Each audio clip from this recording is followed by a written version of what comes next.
High guys, welcome back to the channel. ಮೊದಲನೇದಾಗಿ ನಮ್ಮ new WWE undisputed champion Drew McIntyre ಅವರ ಬಗ್ಗೆ ಮಾತಾಡೋದಾದ್ರೆ, ನಿನ್ನೆ ಆದಂತಹ ಸ್ಮ್ಯಾಕ್ ಡೌನ್ ನಲ್ಲಿ ನಮ್ಮ ಡ್ರೂ ಮ್ಯಾಕೆಂಟೈರ್ ಅವರು ಕೋಡಿ ರೋಡ್ಸ್ ಅವ್ರನ್ನ ಸೋಲಿಸಿ ಫೈನಲಿ ಹೊಸ ಚಾಂಪಿಯನ್ ಆಗಿದ್ದಾರೆ.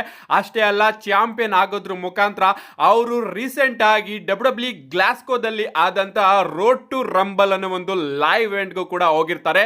ಲಿಟರಲಿ ತನ್ನ ಹೋಮ್ ಟೌನ್ ಅಲ್ಲಿ ಆಸ್ ಎ ಚಾಂಪಿಯನ್ ನಮ್ಮ ಡ್ರೂ ಮ್ಯಾಕೆಂಟೈರ್ ಅವರು ಎಂಟ್ರಿನ ಕೊಟ್ಟಾಗ ಇಡೀ ಕ್ರೌಡ್ ಡ್ರೂ ಮ್ಯಾಕೆಂಟೈರ್ ಅವರಿಗೆ ಸಪೋರ್ಟ್ ಮಾಡ್ತಾ ಇರುತ್ತೆ. ಅಂಡ್ ನಮ್ಮ ಡ್ರೂ ಮ್ಯಾಕೆಂಟೈರ್ ಅವರು ಕೂಡ ಅದಕ್ಕೋಸ್ಕರ ಒಂದು ಟ್ವೀಟ್ ನ ಕೂಡ ಮಾಡ್ತಾರೆ, ಈ ಒಂದು ಮೂಮೆಂಟಿಗೆ ನಾನು ಇಷ್ಟು ವರ್ಷ ಕಾಯ್ತಾ ಇದ್ದೆ ಅಂತ. ಲಿಟರಲಿ ಎಲ್ಲರೂ ಕೂಡ ನಮ್ಮ ಡ್ರೂ ಮ್ಯಾಕೆಂಟೈರ್ ಅವರಿಗೆ ಸಪೋರ್ಟ್ ನ ಮಾಡ್ತಾ ಇರ್ತಾರೆ. ಅಂಡ್ ಅಲ್ಲಿ ಕೆಲವೊಂದಷ್ಟು ಇಂಪಾರ್ಟೆಂಟ್ ಮ್ಯಾಚಸ್ ಗಳು ಕೂಡ ನಮಗೆ ನೋಡೋದಕ್ಕೆ ಸಿಗುತ್ತೆ. ನಮ್ಮ ಡ್ರೂ ಮ್ಯಾಕೆಂಟೈರ್ ಅವರು ತನ್ನ ಚಾಂಪಿಯನ್ಶಿಪ್ ನ ಶಿನ್ಸ್ಗೆ ನಾಕಮುರಾ ಅವರ ವಿರುದ್ಧ ಡಿಫೆಂಡ್ ಕೂಡ ಮಾಡ್ತಾರೆ.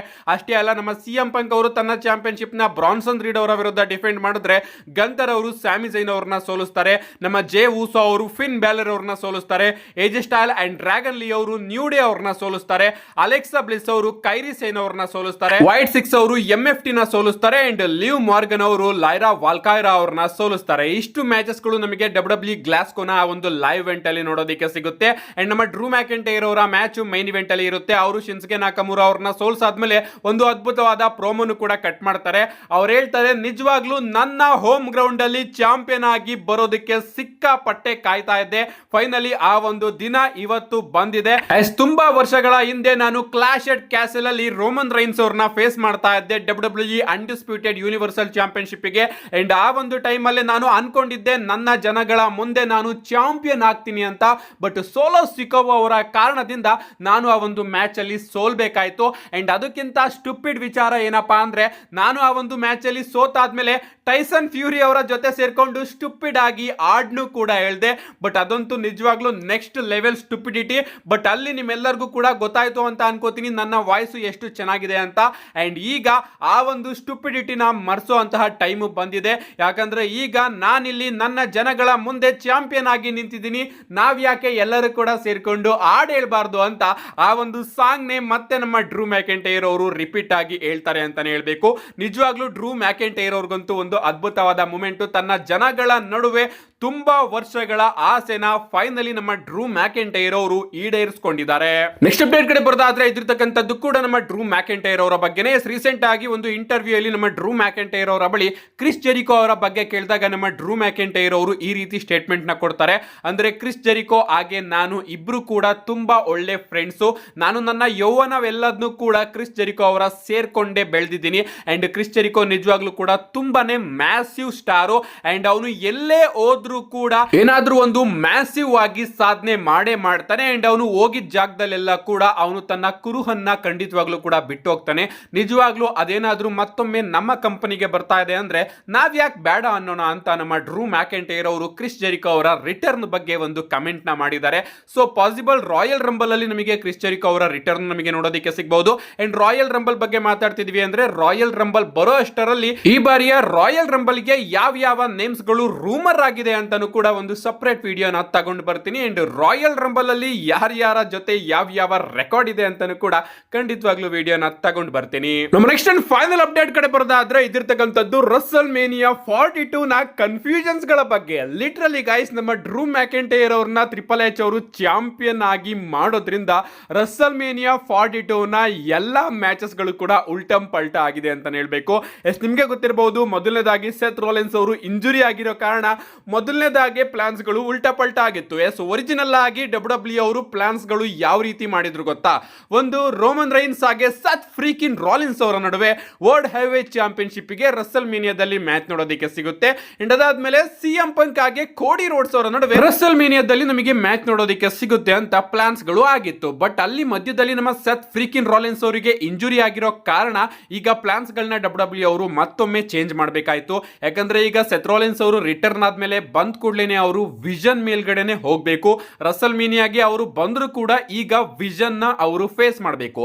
ಇದರಿಂದ ಪ್ಲಾನ್ಸ್ ಗಳು ಚೇಂಜ್ ಆಗಿ ಮೊದಲನೇದಾಗಿ ರೋಮನ್ ರೈನ್ಸ್ ಆಗಿ ಕೋಡಿ ರೋಡ್ಸ್ ಅವರ ಮ್ಯಾಚ್ ನ ಡಬ್ಲ್ಯೂ ಅವರು ಮತ್ತೊಮ್ಮೆ ರಸಲ್ ಮೀನಿಯಾಗೆ ಪ್ಲಾನ್ ಮಾಡ್ತಾ ಇದ್ದಾರೆ ಅಂತ ಗೊತ್ತಾಯ್ತು. ಅಂಡ್ ಈ ಕಡೆ ಸಿಎಂ ಪಂಕ್ ಅವರು ಯಾರನ್ನ ಫೇಸ್ ಮಾಡ್ತಾರೆ ಅನ್ನೋ ಒಂದು ಡೌಟ್ ಎಲ್ಲರನ್ನು ಕೂಡ ಕಾಡೋದಕ್ಕೆ ಶುರು ಆಯ್ತು. ಅಂಡ್ ಈಗ ಗಾಯ್ಸ್ ಡ್ರೂ ಮ್ಯಾಕೆಂಟೈರ್ ಅವರು ಚಾಂಪಿಯನ್ ಆಗಿರೋ ಕಾರಣ ಈಗ ರೋಮನ್ ರೈನ್ಸ್ ಅವರು ನಿಜವಾಗ್ಲೂ ಕೂಡ ಕೋಡಿ ರೋಡ್ಸ್ ಅವ್ರನ್ನ ಫೇಸ್ ಮಾಡ್ತಾರ ರಸಲ್ ಮೀನಿಯಾದಲ್ಲಿ ಅನ್ನೋ ಒಂದು ಪ್ರಶ್ನೆ ಎಲ್ಲರಲ್ಲೂ ಕೂಡ ಕಾಣ್ತಾ ಇದೆ. ನಮ್ಮ ಡ್ರೂ ಮ್ಯಾಕೆಂಟೈರ್ ಅವರೇನಾದ್ರೂ ರಸಲ್ ಮೀನಿಯಾಗಿಂತ ಮುಂಚೆನೆ ಚಾಂಪಿಯನ್ಶಿಪ್ ನ ಸೋತೋದ್ರೆ 100% ನಮಗೆ ಕೋಡಿ ರೋಡ್ಸ್ ಆಗಿ ರೋಮನ್ ರೈನ್ಸ್ ಅವರ ನಡುವೆನೆ ಮ್ಯಾಚ್ ನೋಡೋದಕ್ಕೆ ಸಿಗುತ್ತೆ. ಬಟ್ ಅಕಸ್ಮಾತ್ ಅವರೇನಾದ್ರೂ ರಸಲ್ ಮೀನಿಯಾ ತನಕ ಸ್ಟಿಲ್ ಚಾಂಪಿಯನ್ ಆಗಿದ್ರೆ ಪ್ರಾಬಬ್ಲಿ ಗೈಸ್ ನಮಗೆ ರೋಮನ್ ರೈನ್ಸ್ ಆಗಿ ಡ್ರೂ ಮ್ಯಾಕೆಂಟೈರ್ ಅವರ ಮ್ಯಾಚ್ ನೋಡೋದಕ್ಕೆ ಸಿಗಬಹುದು. ನಿಮಗೆ ಗೊತ್ತಿರಬಹುದು ಡಬ್ಲ್ಯೂ ಅವರು ಡ್ರೂ ಮ್ಯಾಕೆಂಟೈರ್ ಅವರ ಬ್ಲಡ್ ಲೈನ್ ಅಂಟರ್ ಅನ್ನೋ ಒಂದು ಸ್ಟೋರಿನ ಪೊಲೀಸ್ ಸ್ಟಾಪ್ ಇಲ್ದಲೇನೆ ಸ್ಟಾಪ್ ಮಾಡಿತ್ತು. ಅಂಡ್ ಈಗ ಡಬ್ಲ್ಯೂ ಅವರು ಮತ್ತೊಮ್ಮೆ ಆ ಒಂದು ಸ್ಟೋರಿ ಲೈನ್ ನ ತಗೊಂಡು ಬರಬಹುದು. ಈ ಕಡೆ ನಮ್ಮ ಡ್ರೂ ಮ್ಯಾಕೆಂಟೈರ್ ಅವರು ಚಾಂಪಿಯನ್ ಆಗಿರ್ಬೇಕಾದ್ರೆ ಆ ಕಡೆ ನಮ್ಮ ರೋಮನ್ ರೈನ್ಸ್ ಅವರು ರಾಯಲ್ ರಂಬಲ್ ನ ವಿನ್ ಆಗಿ ಡ್ರೂ ಮ್ಯಾಕೆಂಟೈರ್ ಅವ್ರನ್ನ ಫೇಸ್ ಮಾಡೋದಕ್ಕೆ ಬರಬಹುದು ರಸಲ್ ಮೇನಿಯಾ 42 ಅಲ್ಲಿ. ಅಥವಾ ಯಾರಾದ್ರೂ ಇನ್ನೂ ಕೂಡ ಕೋಡಿ ರೋಡ್ಸ್ ಆಗಿ ರೋಮನ್ ರೈನ್ಸ್ ಅವರ ಮ್ಯಾಚ್ ನ ಎಕ್ಸ್ಪೆಕ್ಟ್ ಮಾಡ್ತಾ ಇದ್ರೆ ಕೋಡಿ ರೋಡ್ಸ್ ಅವರೇನಾದ್ರೂ ರಸಲ್ ಮೇನಿಯಾ ಅಷ್ಟರಲ್ಲಿ ಚಾಂಪಿಯನ್ಶಿಪ್ ನ ಗೆಲ್ಲಿಲ್ಲ ಅಂದ್ರೆ ಈ ಒಂದು ಮ್ಯಾಚ್ ನಮಗೆ ನೋಡೋದಕ್ಕೆ ಸಿಗೋದಿಲ್ಲ.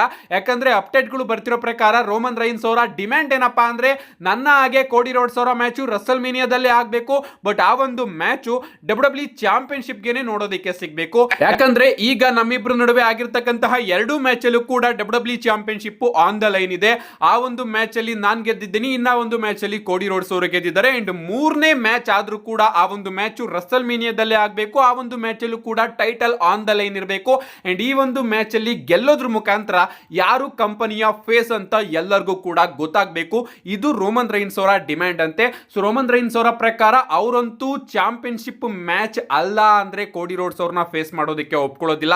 ರಸಲ್ ಮೀನಿಯಾದಲ್ಲಿ ಈ ಬಾರಿ ರೋಮನ್ ರೈನ್ಸ್ ಅವರು ಚಾಂಪಿಯನ್ಶಿಪ್ ಮ್ಯಾಚ್ ಅಲ್ಲೇ ಇರ್ತಾರೆ ಅಂತ ಅನ್ಕೋತೀನಿ, ಅನ್ಲೆಸ್ ಅವರ ಅಪೋನೆಂಟ್ ಬ್ರಾಕ್ ಲೆಸ್ನರ್ ಆಗ್ಲಿಲ್ಲ ಅಂದ್ರೆ. ಸೊ ಡ್ರೂ ಮ್ಯಾಕೆಂಟೈರ್ ಆಗಿ ರೋಮನ್ ರೈನ್ಸ್ ಅವರ ಮ್ಯಾಚ್ ಸದ್ಯಕ್ಕೆ ರಸಲ್ ಮೀನಿಯಾ 42 ಗೆ ಕಾಣಿಸ್ತಾ ಇದೆ. ಅನ್ಲೆಸ್ ನಮ್ಮ ಡ್ರೂ ಮ್ಯಾಕೆಂಟೈರ್ ಅವರೇನಾದ್ರೂ ಅದಕ್ಕಿಂತ ಮುಂಚೆನೆ ತನ್ನ ಚಾಂಪಿಯನ್ಶಿಪ್ ನ ಸೋಲಿಲ್ಲ ಅಂದ್ರೆ ಇನ್ನ ಸಿಎಂ ಪಂಕ್ ಅವ್ರನ್ನ ಯಾರು ಫೇಸ್ ಮಾಡ್ತಾರೆ ಅಂತ ನೋಡೋದಾದ್ರೆ ಒಂದು ಬ್ರಾನ್ ಬ್ರೇಕರ್ ಆಗಿ ಸಿಎಂ ಪಂಕ್ ಅವರ ಮ್ಯಾಚ್ ಡಬ್ಲ್ಯೂ ಅವರು ರಸಲ್ ಮೀನಿಯಾಗೆ ಪ್ಲಾನ್ ಮಾಡಬಹುದು. ಅಥವಾ ಕೋಡಿ ರೋಡ್ಸ್ ಅವ್ರನ್ನ ಕರ್ಕೊಂಡು ಬಂದು ಮಿಕ್ಸ್ ಅಲ್ಲಿ ವೈಪರ್ ರ್ಯಾಂಡಿ ಓಟನ್ ಅವ್ರನ್ನು ಕೂಡ ಆಡ್ ಮಾಡಿ ಒಂದು ಟ್ರಿಪಲ್ ಥ್ರೆಡ್ ಮ್ಯಾಚ್ ಕೂಡ ಡಬ್ಲ್ಯೂ ಅವರು ಹಾಕಬಹುದು. ಏನೇ ಆಗಲಿ ರಸಲ್ ಮೀನಿಯಾ 41 ರೀತಿನೇ ಈ ಬಾರಿಯ ರಸಲ್ ಮೀನಿಯಾ 42 ನ ಮ್ಯಾಚ್ ಗಳು ಕೂಡ ಸಿಕ್ಕಾಪಟ್ಟೆ ಅನ್ಪ್ರೆಡಿಕ್ಟೇಬಲ್ ಆಗ್ತಾ ಇದೆ.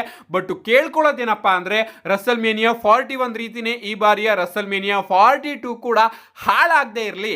ನೀವು ಅನ್ಪ್ರೆಡಿಕ್ಟಬಿಲಿಟಿನ ತಗೊಂಡು ಬನ್ನಿ, ಅದು ಇಷ್ಟ ಆಗುತ್ತೆ. ಬಟ್ ಲಾಸ್ಟಿಗೆ ನಮ್ಮ ಎಕ್ಸ್ಪೆಕ್ಟೇಷನ್ಸ್ ಗಳನ್ನ ರೀಚ್ ಮಾಡಲಿಲ್ಲ ಅಂದ್ರೆ ನಿಜವಾಗ್ಲೂ ಇಡೀ ಶೋ ಹಾಳಾಗುತ್ತೆ. ಅನ್ಪ್ರೆಡಿಕ್ಟಬಿಲಿಟಿ ಯಾವ ರೀತಿ ಇರಬೇಕು ಅಂದ್ರೆ ರಸಲ್ ಮೇನಿಯಾ 40 ರೀತಿ ಇರಬೇಕು. ಯಾಕಂದ್ರೆ ಯಾವುದು ಕೂಡ ಗೆಸ್ ಮಾಡೋದಕ್ಕೆ ಆಗ್ತಾ ಇರೋದಿಲ್ಲ. ಒಂದು 99% ಗೆಸ್ ಮಾಡಬಹುದಾಗಿತ್ತು, ಬಟ್ ಆ ಒಂದು 1% ಇನ್ನೂ ಕೂಡ ಗೆಸ್ ಮಾಡೋದಕ್ಕೆ ಆಗ್ತಾ ಇರಲಿಲ್ಲ. ಅದಕ್ಕೋಸ್ಕರನೇ ಅಷ್ಟೇ ಅಲ್ಲ ನಮ್ಮ ಎಕ್ಸ್ಪೆಕ್ಟೇಷನ್ಸ್ ಕೂಡ ಮೀರಿ ಆ ಒಂದು ಶೋ ಇತ್ತು. ಬಟ್ ರಸಲ್ ಮೇನಿಯಾ 41 ಕಡೆ ಬರೋದಾದ್ರೆ ಲಿಟರಲಿ ಎಂಡಿಂಗ್ ತನಕ ಕೂಡ ನಮಗೆ ಗೊತ್ತಿರಲಿಲ್ಲ ಯಾವ ಮ್ಯಾಚ್ ನಮಗೆ ನೋಡೋದಕ್ಕೆ ಸಿಗುತ್ತೆ ಅಂತ. ಆ ರೀತಿ ಮಾಡ್ಬಿಟ್ಟಿತ್ತು ಡಬ್ಲ್ಯೂ ಅವರು. ಅದಕ್ಕೆ ಹೈಪ್ ಕೂಡ ಸ್ವಲ್ಪ ಕಮ್ಮಿ ಇತ್ತು. ಈಗಲೂ ಕೂಡ 42 ಗೆ ಹೈಪ್ ಅಷ್ಟೊಂದೇನಿಲ್ಲ. ಬಟ್ ರಾಯಲ್ ರಂಬಲ್ ಮುಗಿದ ಮೇಲೆ ಗೊತ್ತಾಗುತ್ತೆ ಎಷ್ಟು ಹೈಪ್ ಇರುತ್ತೆ ಅಂತ.